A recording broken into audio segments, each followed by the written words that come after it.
gone away.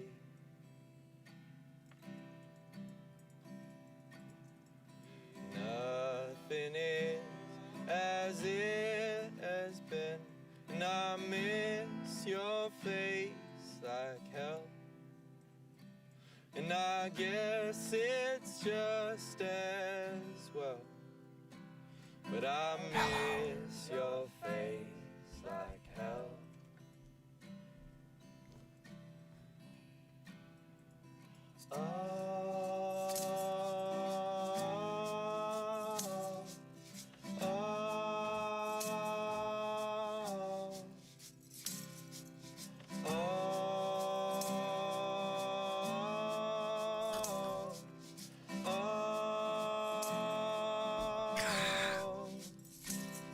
Good morning.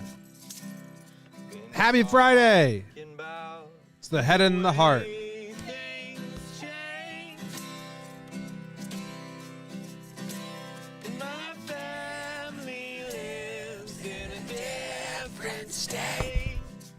What's up, everybody? How you doing? Good morning. Welcome to the morning show. It's Friday.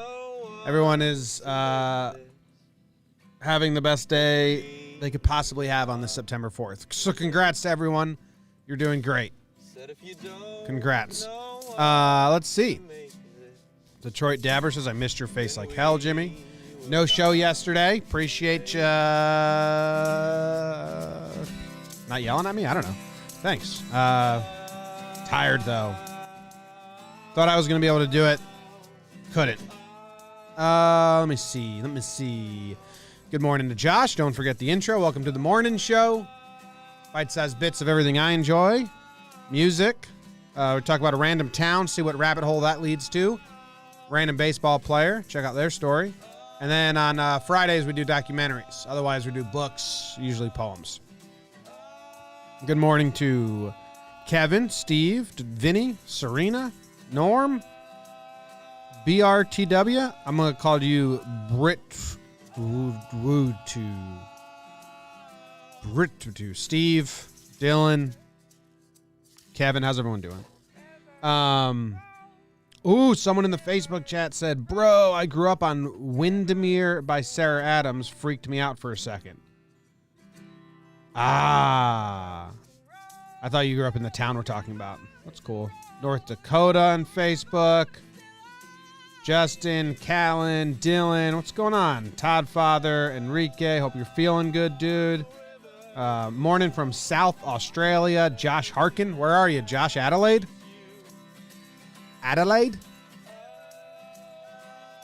Kyle, Periscope, morning. How's everyone doing? All right.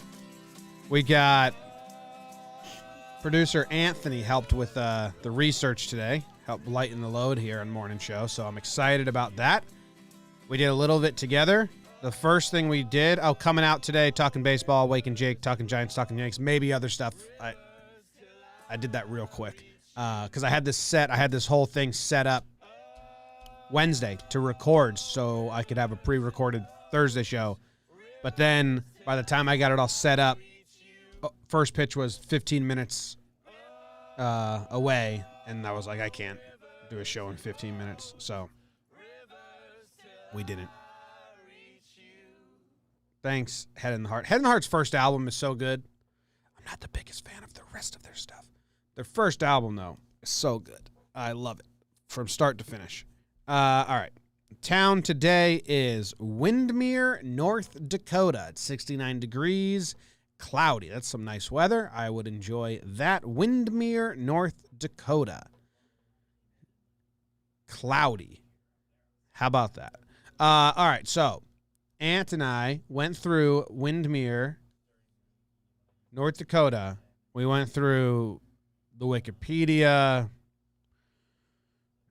We Googled it. I did everything I do to find out about towns. And someone asked, do you think the Yanks will win the pennant? No. And this town's pretty boring, guys. So it's southeast North Dakota. And it's tiny. It's like a tiny little square. Here we come. Like, this is another one where we could count the amount of roads in it. Easily, huh? Wow. All right, it's like a perfect grid. So we got one. We'll go down first. 1, 2, 3, 4, 5, 6, 7, 8, 9, 10. Going across 1, 2, 3, 4, 5, 6, 7, 8, 9, 10. Oh my God, we're looking at sub 25 roads in this town. That's crazy small. Crazy small. If you're a little kid and there's other little kids your age, seems like an awesome town because it's a perfect grid. You just ride your bike to and fro. They got a takeout ice cream place. Looks like probably someone's garage that they just sell ice cream. They got a baseball field. This town is a neighborhood in most towns.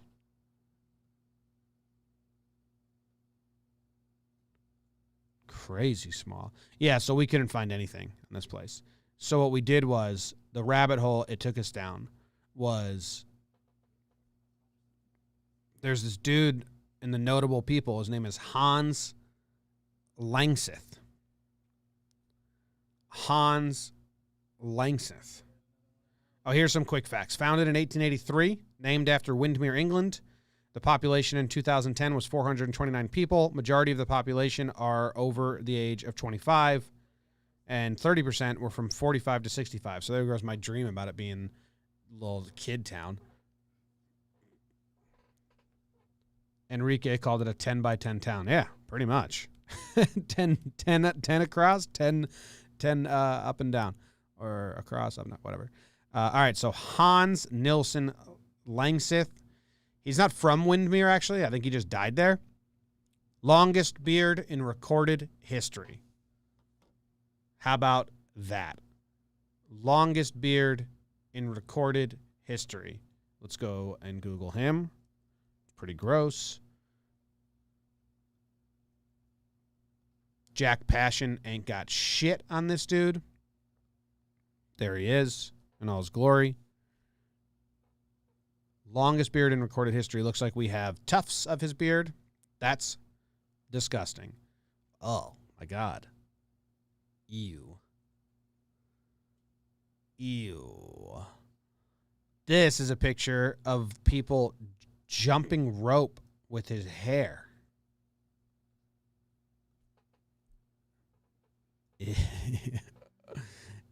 Ew.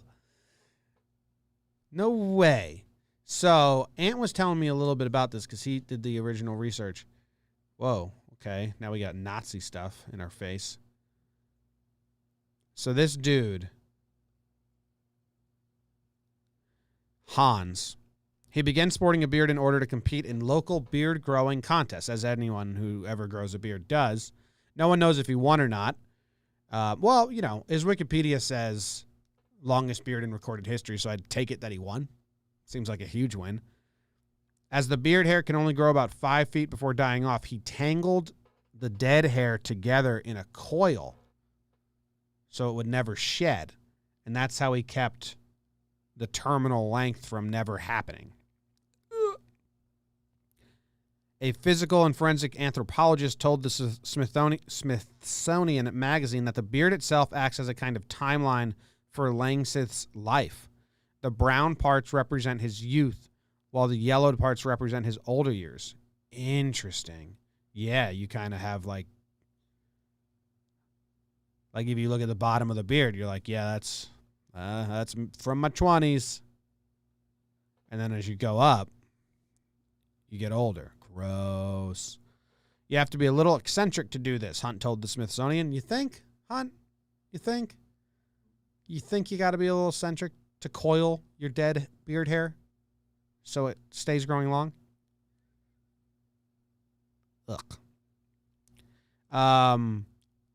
Langseth rolled his beard around a corn cob and carried it in a pouch around his neck. What? And then girls jumped rope with it. There are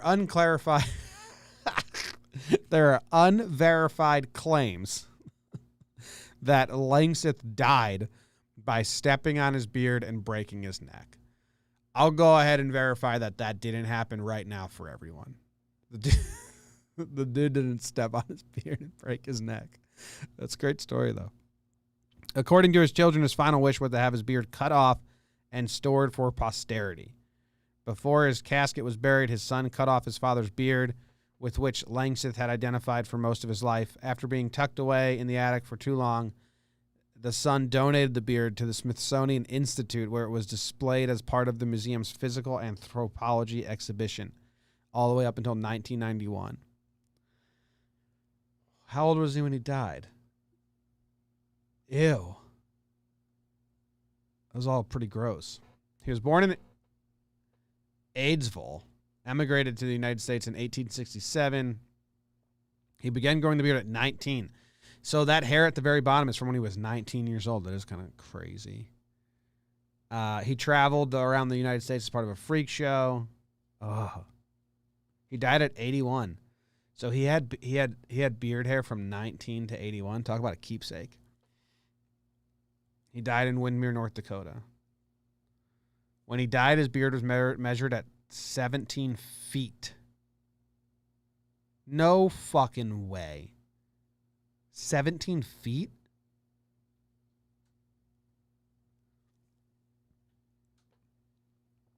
Do you know how long that is? It's almost 2 basketball hoops high. Like if he sat on top of the rim, his beard would touch the ground. And then you could lay down a 7-footer. Okay, so here's the visual. He's sitting on the rim. His beard's flowing to the ground. And then you have Shaq laying from the baseline. And then his beard L's and is longer than Shaq, basically.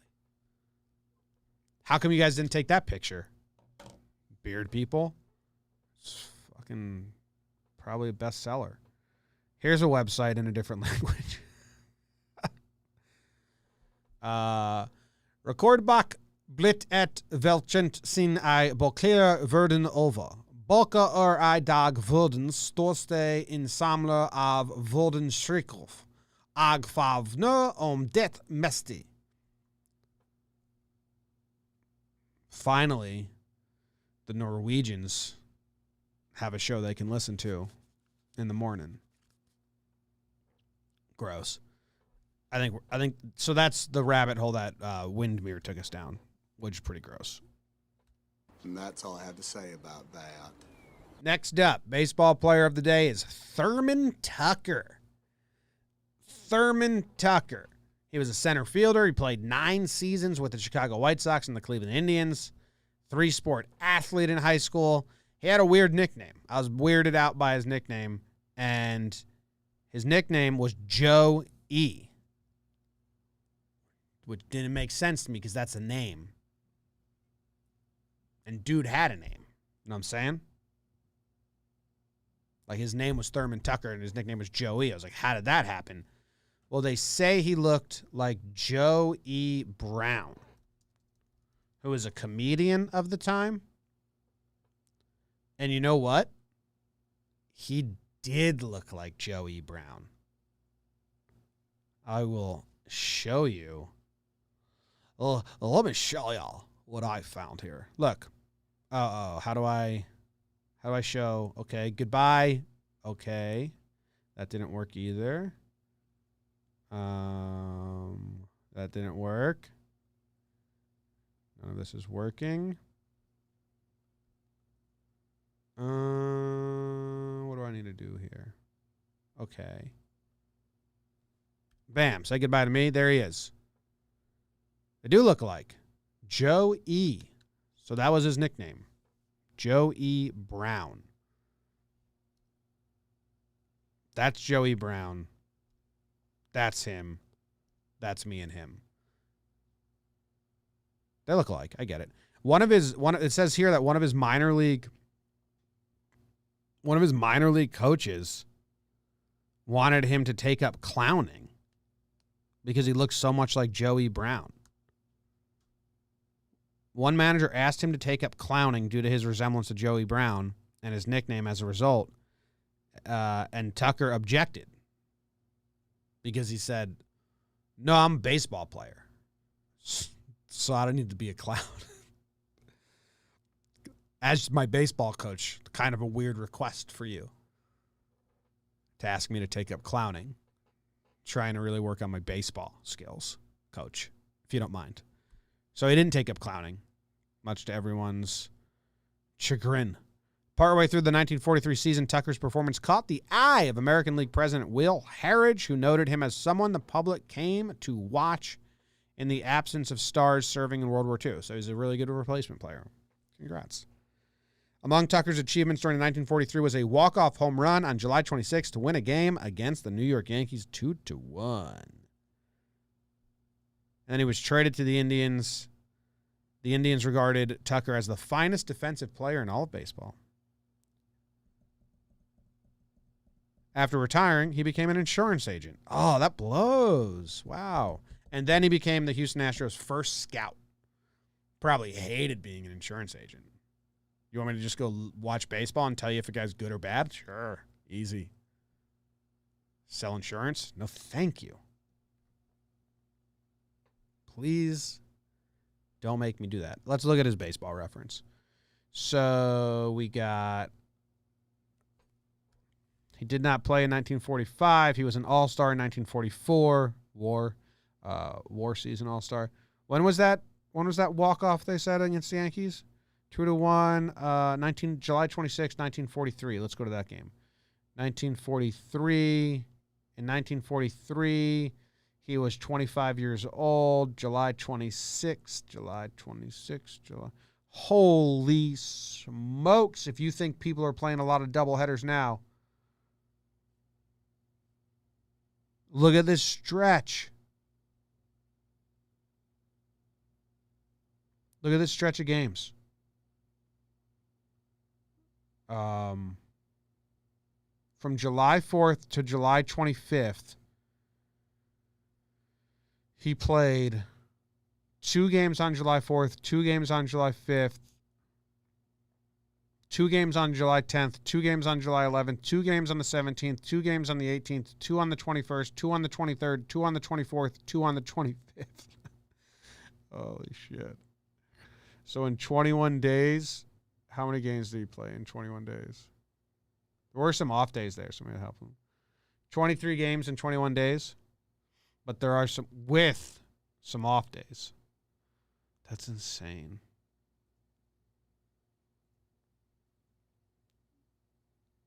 So the walk-off was July, when did I say it was? July 26th. But they lost that game. It had to be July 25th. Okay. This is the game where you got a walk-off hit. The White Sox had a worse record than the Yankees. It was played on grass. It was a 1 hour and 35-minute game. Jesus. Some names. We got Wally Moses, Thurman Tucker, Guy Cutright, Luke Appling, Ralph Hodgson, Don Calloway, Joe Kuehl, Mike Tresh, Frankie Roy, Bud, Charlie, Nick, Joe, Bill, Snuffy, Sternweiss, Pinch Ran, Snuffy, and Tiny Bonham, Snuffy. Snuffy's real name was George Henry. Why'd they call him Snuffy? Snuffy. One of the victims would... Okay. Ooh. On the more... Whoa. Okay. Tough opening paragraph.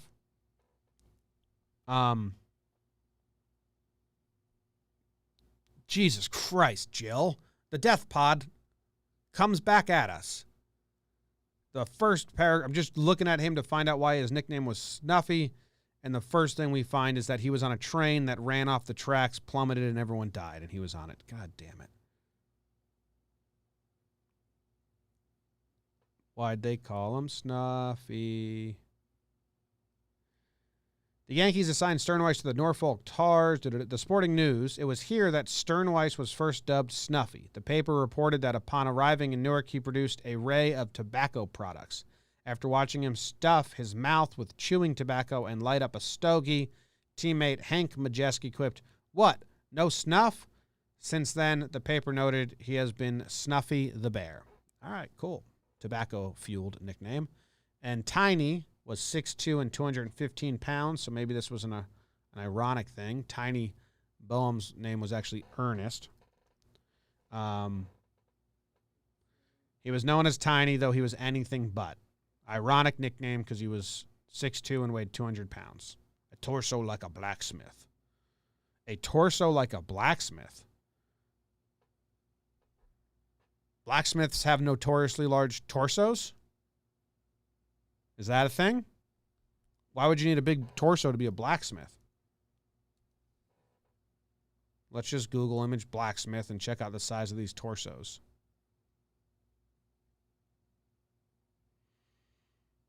I'm not sure.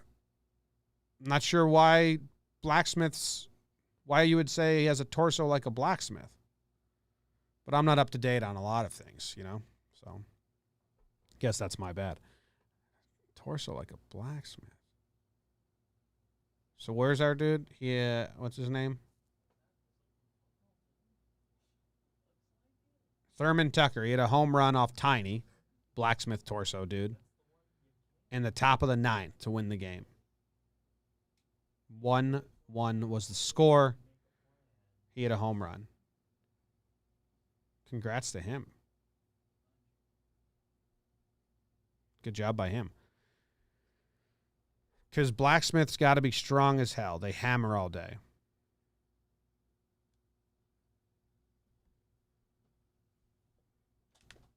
But that doesn't add up.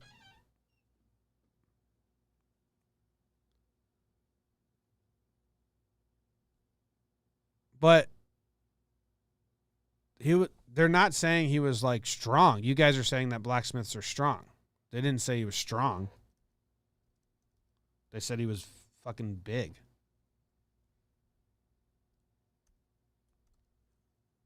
I've seen some blacksmiths in my day.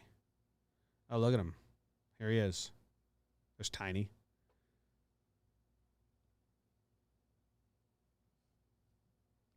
I'm Googling it. Torso like a blacksmith. I'm going to see if it comes up anywhere else on the internet. Legendary.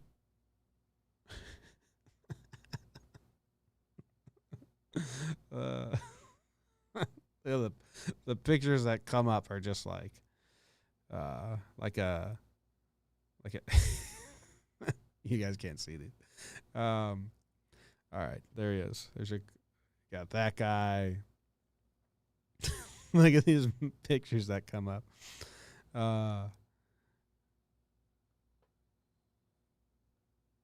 We're just in a weird rabbit hole of like sexy torso photo shoots. No, sexy blacksmith.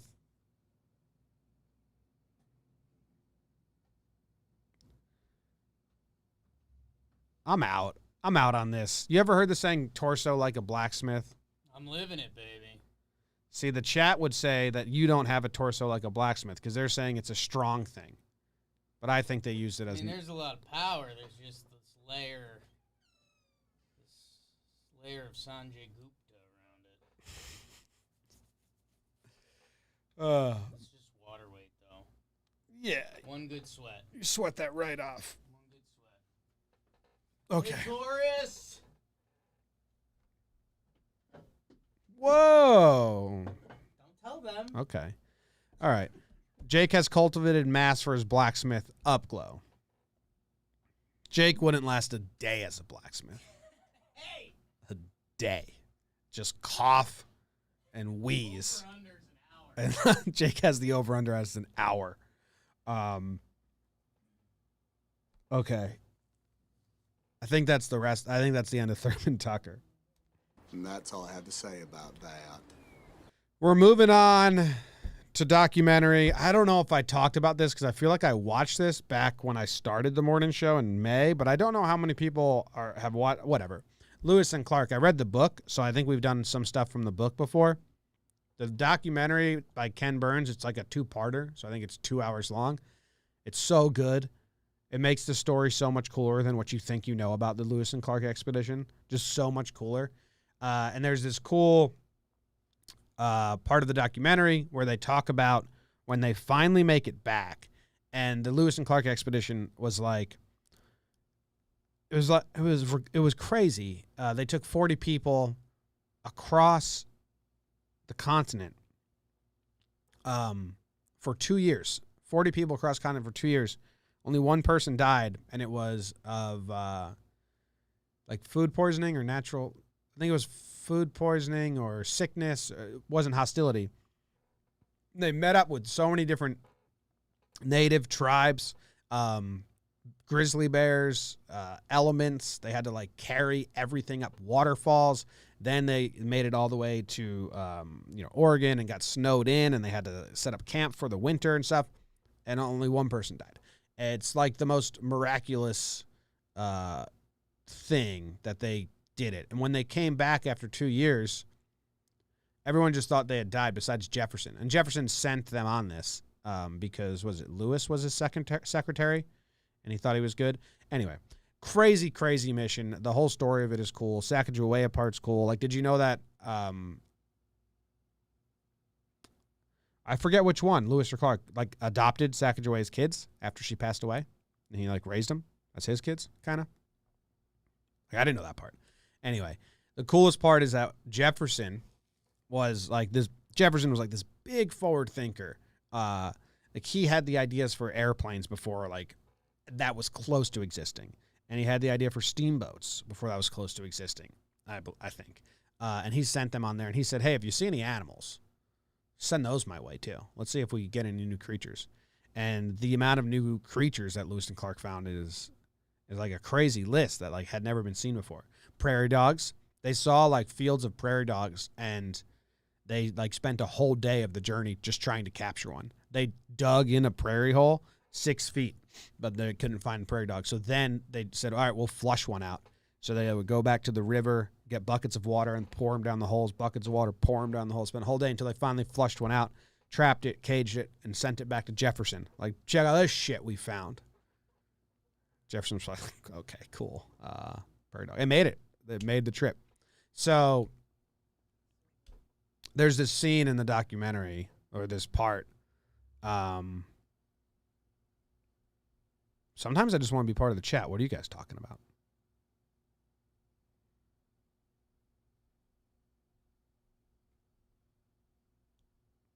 Forget. I'm out of it. Anyway, where is it? I have it queued up, kind of.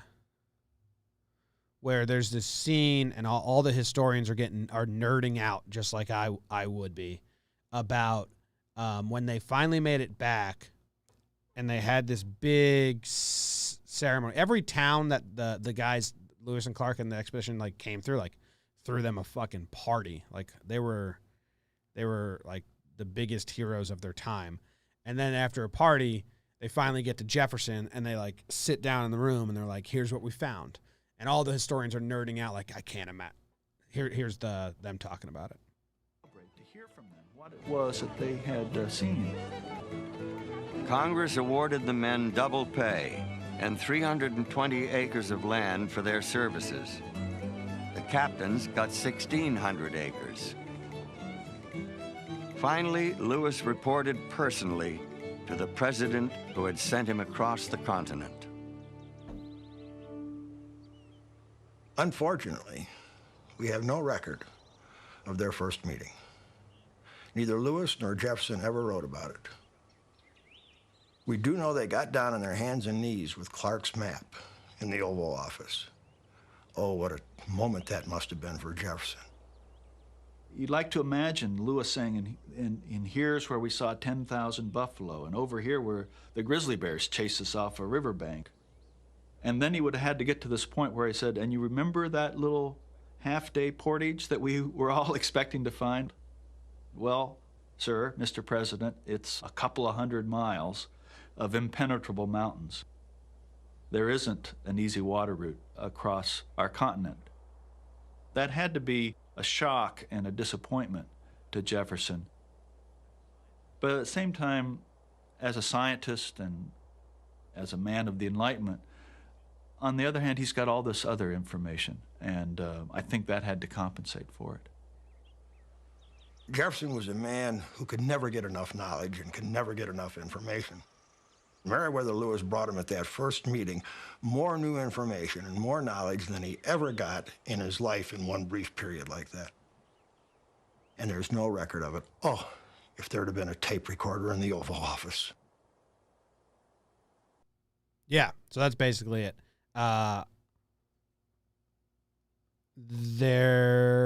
Imagine, like, here's this animal, and here's this, and there's that tribe we ran into there, and then we stayed with that tribe there. We picked up a French guy and his two native wives, and they helped us out. One was pregnant the whole trip. She helped us out a lot. I'm going to adopt her son probably.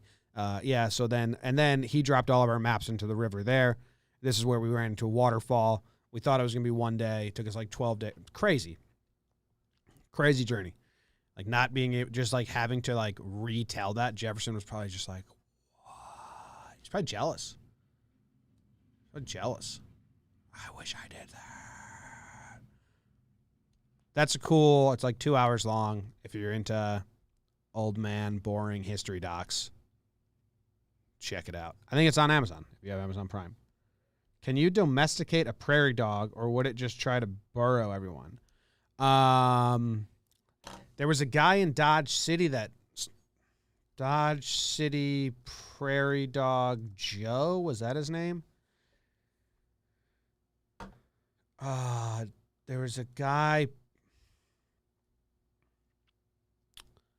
There's a guy in Dodge City who sold prairie dogs. What was his name? Like Prairie Dog Joe or Prairie Dog Jack. He would capture prairie dogs, and he would stand right outside the train tracks and be like, "Look what I got." Prairie Dog Dave. And then he would sell the prairie dogs because he figured out how to trap them.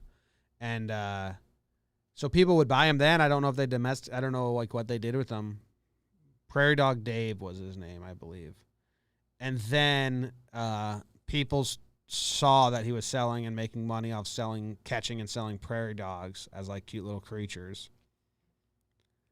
So then other people started undercutting his business, and they moved on. Prairie Dog Dave, Dodge City, yeah. So I don't know if that answers the question. I don't think you can domesticate prairie dogs, but I'm sure someone would like to prove me wrong. BVD says, boring old man history documentaries is my middle name. Me too. Me too. The way we were able to track Lewis and Clark's actual path is by mercury deposits. They use mercury as medicine. It's cool. There's that one part in the Lewis and Clark journey where they come like to a literal like fork in the river, and they don't like they send one troop this way for a little bit and the other this way to both scout it out, and then like scary times separate, scout it out. It's crazy. Prairie dogs kill horses and cows, by the way. Whoa. No way. Real D50. No way. Can't be true. Prairie dogs are bad for a rancher. Wow, okay. Eat shit, prairie dogs. Hope you have a terrible weekend. Everyone else, hope you have a great weekend. Thank you very much for hanging out with me. I am going to hang out with the family this weekend. I'll be back Monday. I'll see you then. Appreciate you. Go enjoy Wake and Jake with Jake. I'll tell you what happened in the sports world. Now that you're finally caught up on the dude with the longest beard ever, Thurman Tucker, and why he didn't want to become a clown, and the Lewis and Clark animals they found. Now that you're caught up on that, go catch up on sports with Wake and Jake. See you later. Goodbye. But our friends will be gone away.